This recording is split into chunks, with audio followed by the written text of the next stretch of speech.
Think about basically the idea when you see an ad in a TV-like environment to be able to add to cart, right? Or buy right there, and doing it through Alexa, through your voice, to really remove friction and make ads on TV interactive in a way that's never happened before.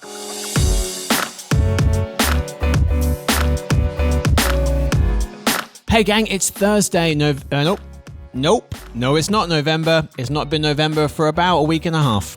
It's actually Thursday, December 9th. We finally got there. Andrew and listeners, somehow it's Christmas is like tomorrow. Andrew and listeners, welcome to the Behind the Numbers Daily eMarketer podcast made possible by Basis Technologies. I'm Marcus. Today I'm joined by one of our principal analysts who covers everything retail. It's Andrew Lipsman. Hey Marcus, good to be here. Hey chap, thanks for hanging out. Today's fact: the percentages of percentages theory. Okay, so I made this name up because I don't know exactly what it's called, but you need to sit down for this one. This is insane. All right, strap in. So, one of my best friends told me this last weekend. I damn near fainted. 50% of 30 is the same as 30% of 50, which is 15. It works with any percentage. So 23% of 75 is the same as 75% of 23, which is 17.25. 6% of 9 is the same as 9% of 6, which is 0.54. How insane is it, Andrew? You look like you've heard this before. You're not that blown away. Did you know this? Yeah, I'm trying to think back when I learned it. I'm pretty sure it was in elementary school still. After learning about this, I immediately called up my high school and was like, why wasn't I told about this sooner? Isn't it like the multiplication identity property? Something like that. There's a name for it. The percentages of percentages theory is not correct? Is that not what it's called? But I like that name too. All right, so all Americans are like, I'm furious with England. We had no idea. All right, fair enough. Everyone knew apparently. Me. Anyway, today's real topic, the future of Amazon ads.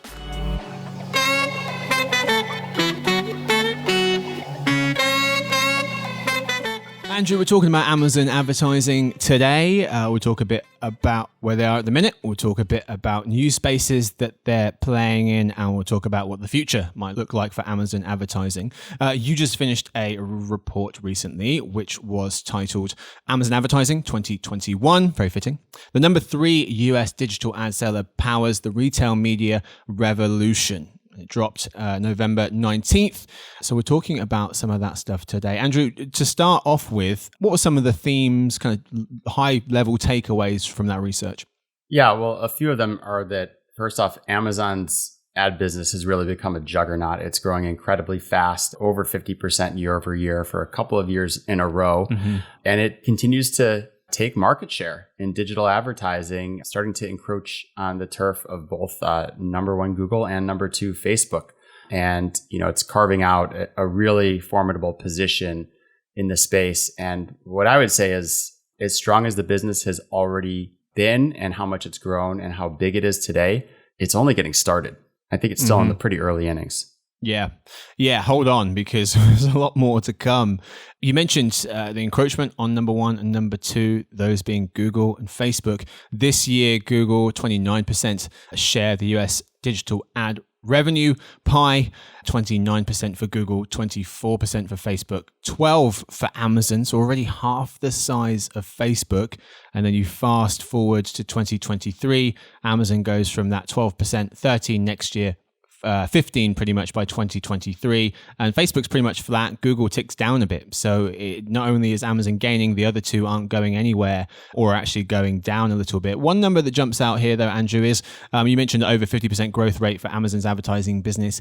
This year, it was, I believe, just over 50% last year. It actually went up, I think, 52 last year to 55 or something like that this year, but actually snaps down to 30% next year. 30% is pretty healthy, but a big difference from the 55% it's been experiencing this year. What's going on? Yeah, well, first, let's talk about the surprise acceleration that we're seeing from 2020 to 2021. I mean, I think that's incredibly impressive because when you're growing 50% year over year, like it did in 2020, when obviously e-commerce accelerated so much. And, the growth in ads are going to be a function of its growth in e-commerce. So the fact, we were already anticipating that those growth numbers would start to come down in 2021, and the exact opposite happened. It continued to accelerate. The huge tide of e-commerce spending flooding in was still matriculating and went in the direction of Amazon this year. But at the same time, Amazon is also starting to move beyond its core advertising business, which has been based around search, into more upper funnel ad formats. So that's where some of this newer growth is coming from. And this year, in fact, upper funnel ads are growing at about 80% year over year. Wow. So we're seeing that the composition of Amazon change a little bit. Now, as we cast out into the future, yes, the growth rates, again, they do have to come down eventually. The sort of growth it's seen the last 2 years cannot be sustained at the level of scale that it's at today. So it's really just a natural decline in that growth curve. But, the dollars are still going to be flowing into Amazon in, huge volume next year. Yeah, yes, indeed. Andrew, you've been sounding the alarm on retail media for a long while now and kind of leading this charge in terms of trying to explain to people that they need to pay attention to this trend. What is Amazon's role in the retail media advertising trend?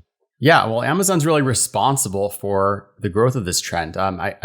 First off, we just released our first ever retail media forecast. And what I've said about it is that, retail media is digital advertising's third wave. The first wave was search, led by Google. The second wave was social, led by Facebook. And here is the third wave, retail media, led by Amazon. Amazon dominates the retail media category today. This year, it'll account for about 78% of that market. But there's a rush of other players that are also entering into the space, and it's a big and growing space. So there are a number of other players that will be able to carve out, several $100 million or multi-billion-dollar businesses in addition to Amazon, though Amazon is the dominant player and will be for the foreseeable future. You mentioned Amazon dominating today. Yeah, it's 78% that you mentioned in terms of their share.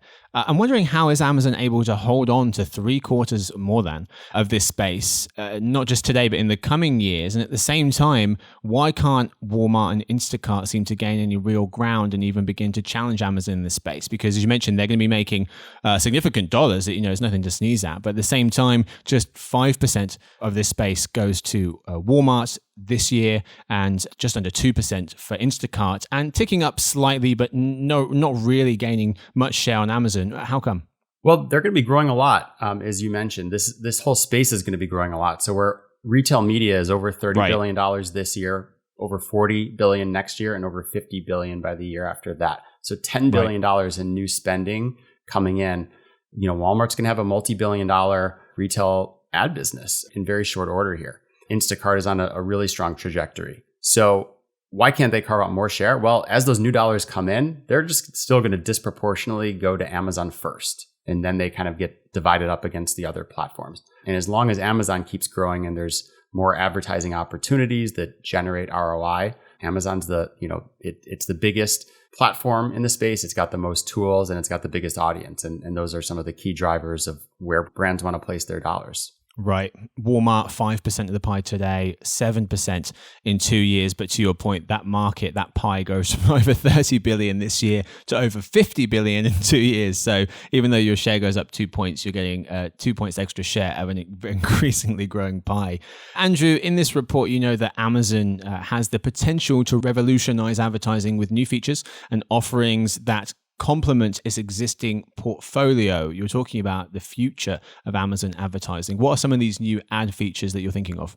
Yeah, so I mentioned that advertising is increasingly moving up the funnel, right? So you're using that retailer first-party data, Amazon's first-party purchase and search data to target ads in display, video, and increasingly CTV, connected TV. So ad-supported connected TV, to me, is the next big opportunity. And you and I have talked about that a number of times over the years. So I'd say that's the one really to watch in the coming year. And what I think will be a pretty critical moment is when Amazon gets NFL Thursday night exclusive rights, because big brands are going to have to come to play if they want to reach the audiences that they're accustomed to reaching during those big NFL games. And all of a sudden, they're going to be able to leverage Amazon's targeting and measurement mechanism. That's going to be really powerful for brand advertisers. So that's the first one I would call out. The episode you're referring to when we discussed Amazon and just what they're doing / about to do in the TV space was called Why Amazon is Launching Its Own TV. That episode is from September 16th. So go back, check that out. Fascinating with what they're preparing to do in this space and just blow the doors off the CTV world.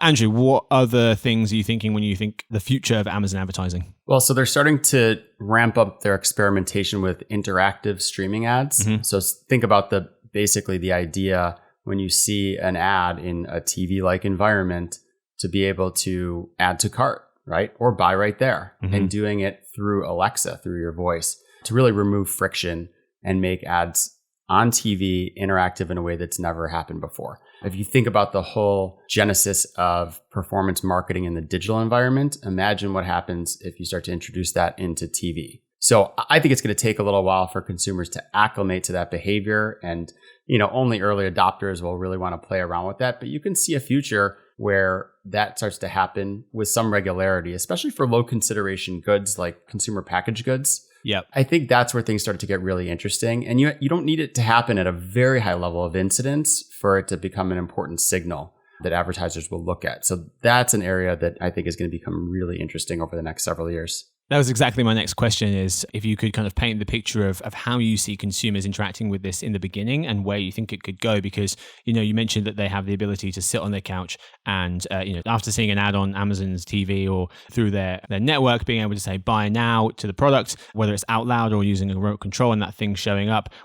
How do you see people interacting with it? Is it going to be the remote control? Is it going to be something they do through their smartphone, QR codes? Is it going to be something where they just ask Alexa to buy the item? And what kind of things can you see people buying first off? Yeah, I mean, listen, it's going to be enabled by the remote, but people have to have that at the ready. I think that the easier application is voice. And that's a big part of why Amazon is introducing its own TVs, because it's already going to be Alexa enabled. If you're already using a Fire TV, you've got voice activation on that remote. So I think it's just about continuing to remove those friction points. But when are you going to take that action on an impulse? It's going to be, first off, if you're a grocery shopper, you're already shopping with Amazon, so you can just add to cart. Right. But also, I think the really interesting application could be for new product launches, right? That's when people see something new through a TV ad and they say, oh, that's interesting. I want to give that a try. In the past, they'd have to remember to go buy that at the store. Here, they can take action right away. So you also mentioned the company going to be leveraging Alexa to bring interactive ad features to its streaming audio formats. When you talk about giving things a try, are we talking product sampling here? So that's the next level, right? Product sampling. Imagine you see an ad for a new product that's introduced, and Amazon, whether you ask for it or not, by the way, maybe it's try a sample and Amazon will send it to you in your next package, or maybe they'll just start sending you samples and see if you start buying it more often. What you start to see, I mean, like somebody who's a marketing analytics person, it's their dream to be able to see what advertising response is. Not just see sales in store, but see long-term sales, and then be able to see what the response is when you actually introduce the physical product to them. What's interesting to me, there's already product sampling when you walk into a grocery store, but there's no data underpinning it. Nobody knows who you are when you pick up that product. Amazon's going to know who you are, and they're going to know how you respond, and they're going to know how you buy into the future about that product. That data starts to become really valuable and can be very transformative to marketing and advertising. So product sampling, also known as the Trojan horse method. Andrew, it's quite easy to forget that Amazon does have a physical presence. You note that Amazon might be able to leverage more of that physical presence going forward in terms of advertising capabilities and kind of creating a media channel. What are we talking about here?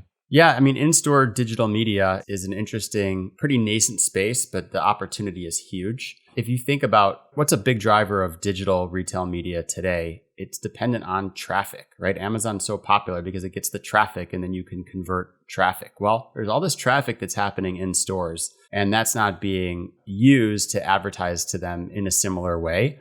There are more innovations that are starting to happen around retail. Well, Amazon's building its own retail footprint with Amazon Fresh grocery stores as the centerpiece of that. I think that there is going to be an integrated in-store digital media experience that will also key into this advertising apparatus that they have. And, if you think about it, Amazon will kind of own that whole path to purchase for consumer goods. You can reach people on their phone, in front of the TV, and all these digital environments, and then also follow through and put those brands in front of people at the point of sale in store. Mm-hmm. Then, by the way, as we've also talked about, Amazon starts to get access to all that first-party data on consumer brands that you're buying in store. That then can be leveraged to target people with the right ads. Yep. So it just creates this unbelievable flywheel for Amazon. And I think that's what gets really exciting. But Amazon only has, 20 or so of these stores rolled out today. It's going to become hundreds and probably eventually thousands. That's it for the lead. Time now for the halftime report. Andrew, what's your takeaway from the first half? I think that Amazon is only getting started. And as big as the business has become today, I think it's really fun to think about and analyze the future of Amazon advertising, not just for what it means for Amazon, but what it means for the advertising industry as a whole. The report that Andrew just wrote on this is called Amazon Advertising 2021. The number 3 US digital ad seller powers the retail media revolution. It dropped November 17th. Pro subscribers, check it out. That's what we've got time for the lead. Time now for In Other News, but first a quick word from our sponsor, Basis Technologies.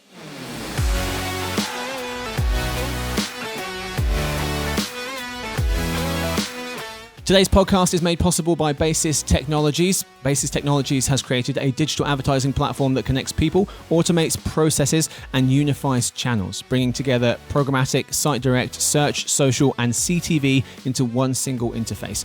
And through the power of automation, Basis enables brands, agencies, and publishers to build and operate a healthy, secure, efficient, and profitable advertising organization. Ready to take control of your advertising? Go to basis.net today. That's www.basis.net. Basis Technologies, the future of advertising has arrived.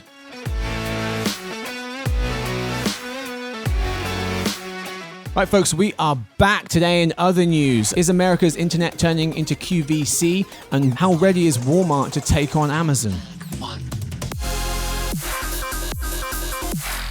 Story 1. Shira Overday of the New York Times recently wrote about why the internet is turning into QVC. She notes that lots of internet personalities and businesses already pitch their products on social media, but for the first time, in the US at least, internet companies are making a concerted effort to make shopping an inextricable and seamless part of the online spaces where we come to be entertained and informed, but not necessarily to buy stuff. But the success of shopping webcasts in China have piqued the interest of American tech giants, and so they're getting into this space as well. Andrew, is America's internet turning into QVC, and do Americans even want it to? So the internet giants are certainly trying to turn it into QVC. I love Shira's point about the reasons behind it are greed, fear, and China, she says. Right. Greed, these are mostly ad-driven businesses, and they see the potential for an alternate revenue stream with commerce, right? So revenue growth and diversification. Second, fear that the ad business is being disrupted, and so getting access to new data becomes really important in light of, Apple's iOS tracking changes and things of that. So fear about their existing businesses. And the last one, China, because China has made this live stream shopping phenomenon take off already. But I think she rightly points out, is this what consumers want? And that's the question I have. And I would say there's a segment of consumers who will want this. But, there's also a lot of hyperbole talking about live stream shopping as, the new shopping mall and things of that nature. And I think that really overstates things. I just don't ever see people wanting to watch in that capacity. And if we look at something like QVC, what I think about is that that's a lean back experience. People are watching it often in the background, not necessarily leaning into what they want to buy. Maybe they're doing some other activity as they watch, and then something catches their interest, they perk up, and then maybe they buy.